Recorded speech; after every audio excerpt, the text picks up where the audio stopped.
everyone. So we're here with Sir Chris and Sir Brian, and we will be having our learning insights towards our class, HR and Trends.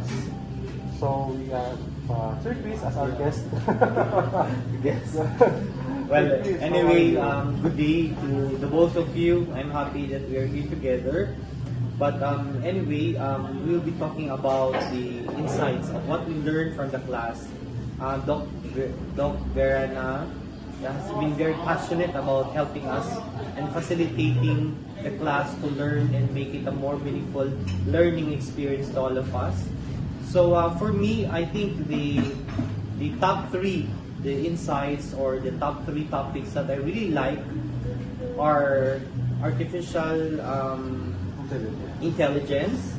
And because now we need really to, when we get bulk of data or information, we wanted to process those data into information that are meaningful to help in the decision making of the organization. Yes. That's why now the trend now is more on AI, enabling through the artificial intelligence, using sometimes the chatbots. This is something that we don't have in the organization right now, and that's why we're pushing for this AI, and we're pushing also for the chatbots.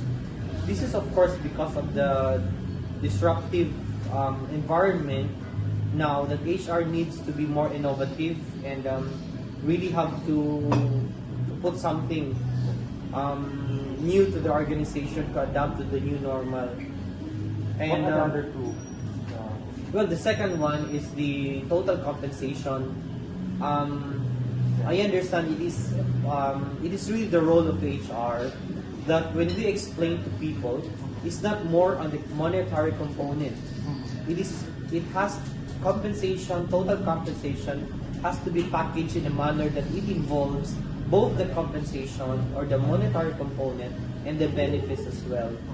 Remember, now the organization are also adjusting, especially with the millennials and then the Gen Z, which for now, Dole for example, 60% of our workforce are actually millennials.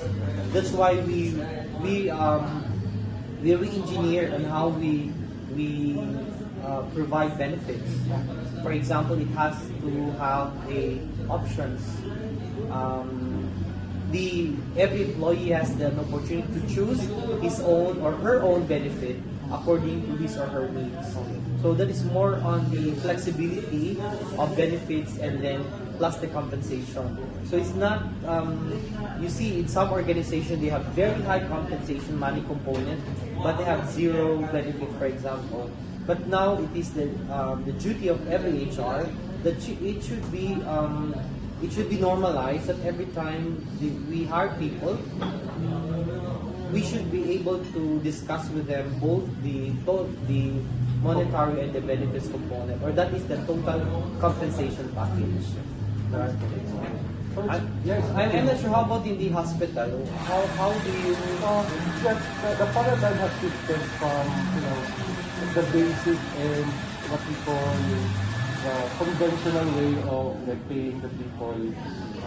So yeah, that's true. We also adapt due to the changes of the pandemic. We also adapt and added other benefits, like for example, additional work leave with pay. Work leave with pay. Yeah, additional sick leave with pay, just to compensate, of course, the staff. As part of the benefits. Yeah. How about Brian? How about the flexible work arrangement in the government? Is that something that the government is open, or is it something that is being implemented now? Yes, actually the civil service allows the government agencies to have this flexible work arrangement. In fact, in our office, we practice this flexible work arrangement where 50% of our office, of our manpower, only go to the office, where the remaining 50% are performing their job at their home. And also, this situation also emphasizes the importance of human resource in ensuring the welfare of the employee as well as the success of the organization. While on the program on work arrangement. Yes. That's why it's also very So difficult. how do you measure, for example, efficiency, or how do you ensure the efficiency of flexible work arrangement Yes, program? it's actually a challenge for us on how are we going to ensure that each employee is performing their job, despite that they are working at home. So we developed a lot of tools, a lot of methodologies that we think will help us measure the performance of each staff. One of which are we ensure that each of them are going to submit their individual accomplishment report every week. And then we make sure that each supervisors are going to review and ensure that their employees are performing and being able to deliver their deliverables on time. Yes. So, Well, that's great. Well, that's great. Actually, it's a challenge for HR on how to ensure that even the people, you have the 50% working on site, but ensuring 100% output or efficiency, right? I think that's a challenge to all of us, especially in HR, because this has to have, HR should be able to support operations.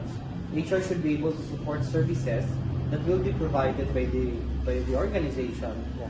So like in us, during the pandemic, we actually shifted from the measurement of the performance. It has shifted from the conventional way of rating Yeah. scale to a more output-based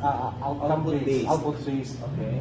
performance management. So just like in your organization, we do have the same setup. We measure the performance of employees based on the required outputs that we require from them.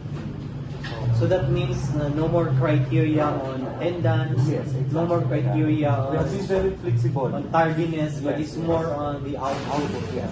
So regardless how much time you put into it, Yes. as long as the output is there, then it will be fine.